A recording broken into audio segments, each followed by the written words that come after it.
First মাংসখিনি এনেকৈ হালধি নিমখ মছলা চব ভালকৈ মিহলাই সানি আপোনালোকে অলপ টাইমৰ কাৰণে মেৰিনেট হ'বৰ বাবে থৈ দিব।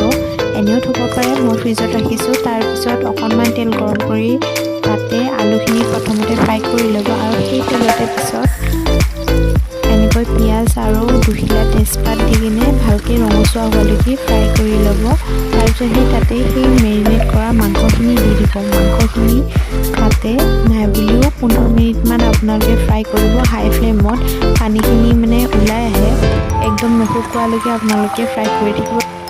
আলুখিনি দি দিব। তাৰপিছত যেতিয়া পানীখিনি শুকাই যায়, তেল ওলাব আৰম্ভ কৰিব, তেতিয়া আপোনালোকে ফ্লেমটো কমাই দিব। তাৰপিছত অলপ ঢাকি তাতে মেৰিনেট কৰোঁতে যিখিনি মছলা ব্যৱহাৰ কৰিছিলে সেইখিনি মছলা আপোনালোকে আকৌ দি দিব। যদি দৈ বাচি থাকে তেতিয়াহ'লে দৈও দিব পাৰে, এড কৰিব, তেতিয়া সোৱাদটো বেছি হয়। একদম এনেকুৱা কালাৰ চেঞ্জ